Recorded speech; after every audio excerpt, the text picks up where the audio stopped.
Alors c'est vrai, avec ce look très méchant, extravagant, sportif, le Range Rover Sport SVR paraît bien loin de la tradition du constructeur. Et notamment du Defender, premier modèle de Land Rover et pur baroudeur. Il faut dire qu'au fil du temps, les Land ont beaucoup évolué, mais toujours en préservant leur âme de tout terrain. En 1970, le premier Range Rover marque l'invention du 4x4 de luxe. La marque maîtrise alors l'aventure, le luxe donc, il ne lui manque plus que le sport. En 2014, c'est chose faite avec une version très méchante signée SVO, le département des véhicules spéciaux tout juste relancé. L'acronyme SVR arrive alors pour la première fois sur un Range avec de grandes ambitions. Aujourd'hui, ce V8 a été porté à 575 chevaux avec un look encore plus agressif. Regardez un peu ce capot en carbone et ses immenses entrées d'air. Ce Range SVR est un véritable monstre et c'est encore pire quand on le démarre.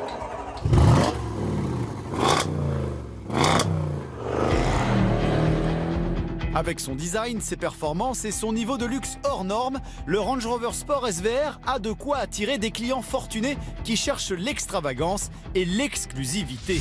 Mais depuis peu, un autre SUV marche très sérieusement sur ses plates-bandes.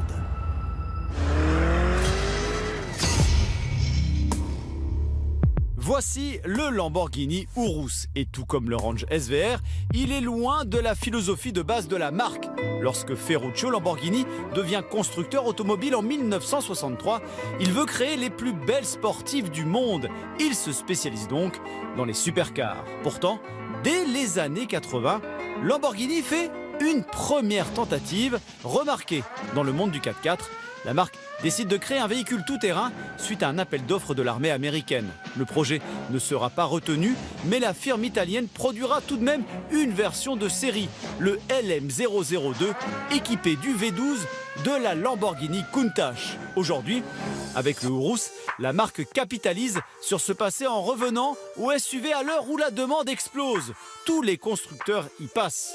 Rolls-Royce avec le Cullinan, Ferrari d'ici peu, et dans le groupe Volkswagen qui possède Lamborghini, on est carrément spécialiste en la matière. Presque toutes les marques de luxe ont leur SUV. Audi, Porsche, Bentley, c'est devenu la norme. Et c'est donc comme ça qu'on se retrouve aussi avec un SUV Lamborghini. Alors niveau look, niveau design, pas de problème, hein. On reconnaît le style Lambo au premier coup d'œil. Et puis avec 650 chevaux sous le capot, les performances sont également au rendez-vous. Mais à y regarder de plus près, le V8 biturbo est celui du Porsche Cayenne, le châssis est celui d'un Audi Q8 et les suspensions sont celles d'un Bentley Bentayga. Alors tout ça bien sûr a été retravaillé par Lamborghini. Alors que vaut ce Lamborghini Urus en tout terrain face à son adversaire anglais? Et puis est-il plus rapide que le SVR sur circuit?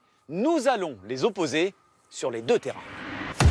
D'abord, sur le bitume de notre circuit chrono.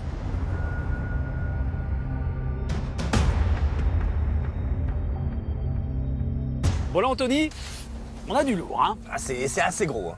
Mais on avait déjà chronométré des SUV sur notre circuit et franchement, c'était pas mal. Mais là, c'est quand même la taille au-dessus. T'avais été un petit peu sceptique quand même, hein? J'étais sceptique parce que c'est vrai que c'est énorme, c'est très lourd. Mais finalement, franchement, les constructeurs ont fait beaucoup de progrès. C'est pas mal. Et là, j'ai hâte de voir ce que ça va donner avec celui-là. Bon, là, c'est encore plus gros, mais c'est forcément encore plus puissant. Écoute ça.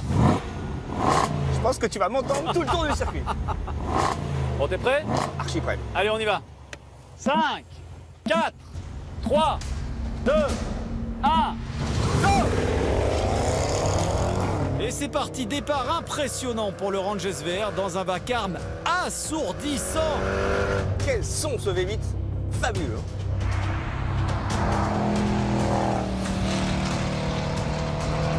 Tout de suite, première sensation, c'est le confort. Eh oui, hein, comme un vrai Range Rover, il chouchoute ses occupants. D'ailleurs, je crois que j'ai jamais roulé sur circuit avec autant de confort. Bon, ça arrive vite. Sans le poids quand même.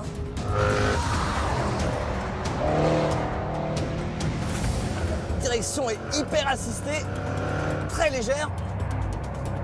Difficile de sentir le grip. Ah, ça freine bien par contre. Hein.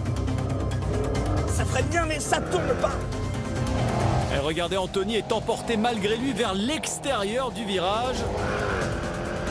Et les 2 tonnes 3 du SVR sont ensuite catapultés vers le virage à l'aveugle. On voit que la voiture est très lourde, il faut se concentrer. Et oui, Anthony, ça rigole pas, hein. Mais il se débrouille pas si mal que ça, ce mammouth. Les pneus crissent ici, dans ces virages rapides. Le poids et la hauteur du range se font sentir. Attention, dernière ligne droite, avec la vitesse de passage instantanée sur la ligne d'arrivée. Ça souffle. Allez, c'est maintenant au tour du Lamborghini Urus. Voyons un peu ce dont il est capable ici. Bon, Anthony, t'as pris place dans ce fameux Lamborghini Urus. Premières impressions déjà comme ça. Bah, juste à l'intérieur, ça me paraît un petit peu moins classieux que le Range Rover. Mais par contre, c'est plus racé, hein, plus sportif. Ouais. Mais pour une Lamborghini, je m'attendais à un V12 ou au minimum un V10. T'as déjà un V8 et je peux V8. t'assurer qu'on va t'entendre partout sur le circuit, là. Tu crois ça? On y va? Allez, c'est parti. Allez, c'est parti. 5, 4, 3, 2, 1, go! Top départ pour le Lamborghini Urus qui réalise un départ digne d'une super sportive. Avec un 0 à 100 km/h parcouru en 3 secondes 6, c'est très rapide. Résultat, Anthony arrive déjà dans cette fameuse compression, sans souci pour le Urus. C'est ferme. Le châssis, c'est un bout de bois. Incroyable pour un SUV. Et regardez, il vire pratiquement à plat, c'est vraiment impressionnant pour une voiture de cette taille. Il plonge maintenant dans l'épingle, il y a tout de même 2 tonnes 2 à stopper, mais le freinage est efficace et l'électronique fait bien son travail. Le train avant est impressionnant. Hyper incisif. Pas du tout de sous-virage.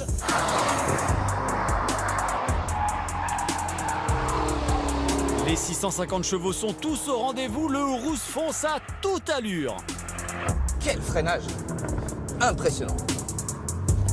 Et regardez, Anthony est même obligé de se battre pour les dompter. Je crois qu'il a adhéré finalement au V8 biturbo. Et attention, la dernière ligne droite avec toujours la vitesse instantanée sur la ligne d'arrivée. Un simple indice.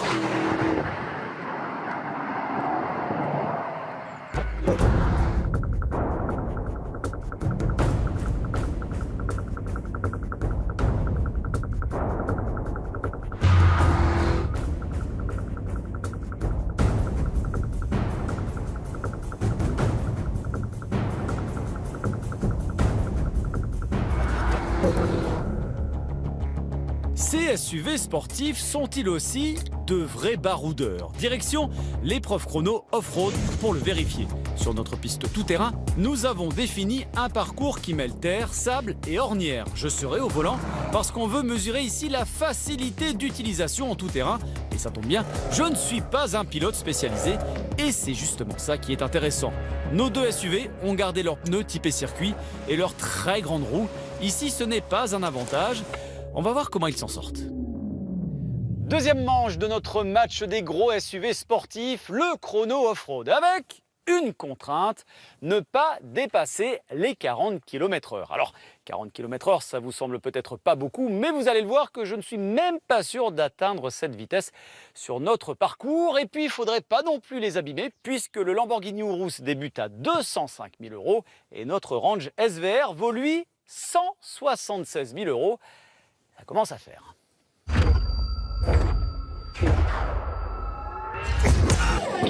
On va appuyer sur ce bouton ici pour faire monter la garde au sol et la faire passer de 21 à 28 cm. Et puis après, on va appuyer sur ce gros bouton. Là, ça s'appelle le terrain response. Et ça veut dire que ce range va reconnaître le terrain sur lequel il se trouve, de la neige, des graviers, du sable, et adapter sa conduite tout terrain.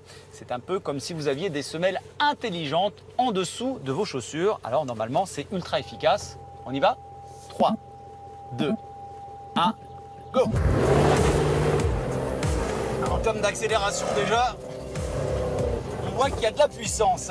Bon là évidemment, ça passe ultra bien, on a beaucoup de garde au sol. Alors, on est dans un tank, ça veut dire que ça passe partout, ça passe très bien, hein. On n'est finalement pas vraiment secoué.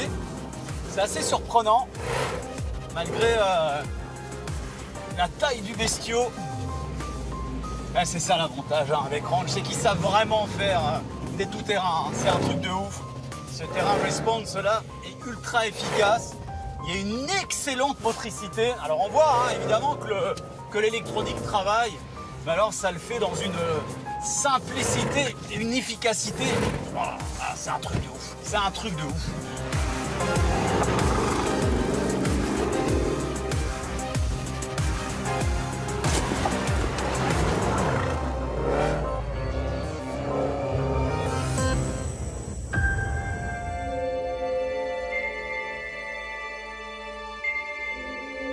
Place au Lamborghini Urus. Alors ici, il faut choisir hein, son mode de conduite tout-terrain. Vous en avez 3, sable, terre ou neige. La voiture va ensuite monter, hein, un peu comme le Range SVR, sauf que cet Urus, il va monter beaucoup moins, 24 cm de garde au sol au maximum. Hein, c'est 4 cm de moins que le Range Rover.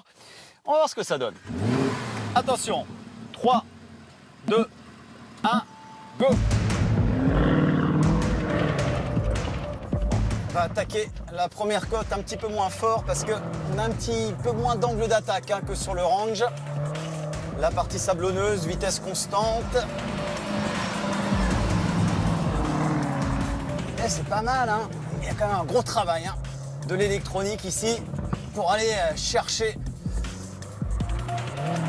l'adhérence. En fait, le problème, c'est que comme c'est une Lamborghini, finalement, on a un tout petit peu peur de la planter et de l'abîmer. Hein. Autant avec un Range, on sait que c'est un Range, donc on sait que ça va passer.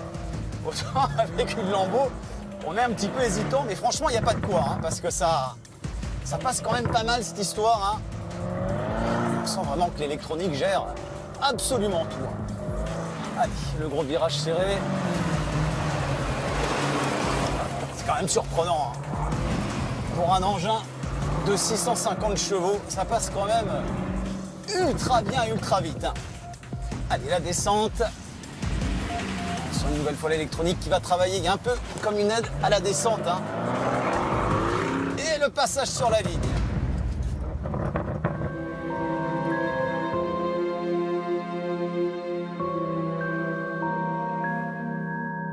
De retour dans la maison Automoto, alors moi je me suis éclaté en tout terrain, mais avant d'en parler, Anthony nous a rejoint parce que évidemment on va revenir sur tes chronos, hein, sur notre circuit vitesse avec ces deux voitures qui elles sont pas trop faites pour ça hein, normalement. Une nouvelle fois j'ai été bluffé parce Ouais. que quand tu vois le gabarit, la masse de ces deux voitures, et ben finalement j'arrive à prendre du plaisir sur circuit, c'est quand même ultra performant. Il y a juste le Range, j'étais un petit peu inquiet quand j'ai vu qu'il n'était pas équipé de freins céramiques, ils sont même pas ventilés, c'est-à-dire des petits trous dans les freins, Ouais. je me suis dit... Parce que ça peut chauffer vite hein, du coup des freins comme ça. Surtout quand tu as un tel poids, ça, au bout de 5-6 virages, normalement tu perds les freins. Et ben là pas du tout. Bon et puis cette Lamborghini Anthony alors. Ah bah là on est dans l'ADN Lamborghini, hein. C'est sportif, c'est racé, je te confirme, c'est bien une Lamborghini. Bah justement je voulais savoir toi comment ça s'est passé en tout terrain. Franchement faut voir, ça reste quand même très rapide. Que ce soit pour la Lamborghini ou pour le Range Rover d'ailleurs, hein, mais niveau chrono, je pourrais pas te dire. Hein. Mais ça, justement, on va en reparler parce qu'on va évidemment vous révéler ces chronos et sur circuit et sur tout terrain. Olivier Vittard, notre tonton technique, est également ici. Mais pour ceux qui n'étaient pas là en début d'émission, regardez ce qu'il s'est passé tout à l'heure. 3.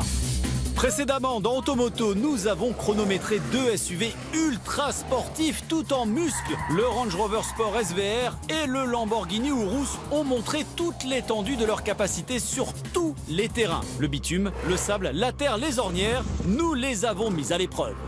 Alors, cette jolie bestiole jaune a tourné sur notre circuit en 1 minute, 34 secondes et 890 millièmes. D'accord. Il est 1 seconde plus rapide que l'Alfa Romeo Stelvio Quadrifoglio. C'est pas mal. Alors évidemment, il est plus puissant, mais il est également beaucoup plus lourd. Alors, Vas-y, dis-moi. le Range Rover Sport SVR a tourné en 1 minute 40 secondes et 729 millièmes. Ça veut dire qu'il y a Pas loin de 6 secondes d'écart Ouais. entre les deux voitures. Olivier, En 3 points, le premier, toujours le rapport poids-puissance. 75 chevaux de plus pour le Lamborghini, 110 kg de moins, ça joue forcément. C'est énorme. Et 2 autres points qui sont l'aérodynamisme. Et là, il suffit de les regarder. Ça c'est clair, ça se voit de suite. Et le comportement dynamique qu'évoquait Anthony, c'est-à-dire les mouvements de caisse sur le Range Rover, mieux maintenu sur l'Urus. Bon, moi j'aimerais bien connaître mes temps sur le parcours tout-terrain. Eh ben ça tombe bien, c'est moi qui les ai. Ah, les rôles sont inversés, cher ami. Voilà. Alors moi j'aimerais bien connaître le temps du Range Rover. Eh ben ça tombe bien, je vais t'annoncer le temps de la Lamborghini. Là, t'en profites. T'as fait 1 minute 16 secondes et 847 millièmes. Ouais, on n'a pas trop de références sur ce... Le Range Rover, tu as dit que c'était assez serré. Ouais. Donc c'est 1 minute, 8 secondes, 171 millièmes. Il y a 8 secondes d'écart. Ça fait un bel écart. Ouais. En fait, c'est juste que ça avait l'air plus facile avec le Range Rover. C'est un peu ça, Olivier, clairement. Effectivement, et là, on retrouve un ADN marqué sur le Range Rover en faveur du tout-terrain. Or, sur le Lamborghini, on ressent cet ADN type circuit. Donc en fait, finalement, les défauts du Range Rover sur circuit deviennent forcément ses qualités sur tout terrain. C'est aussi simple que Exactement. ça. C'est ça. Exactement.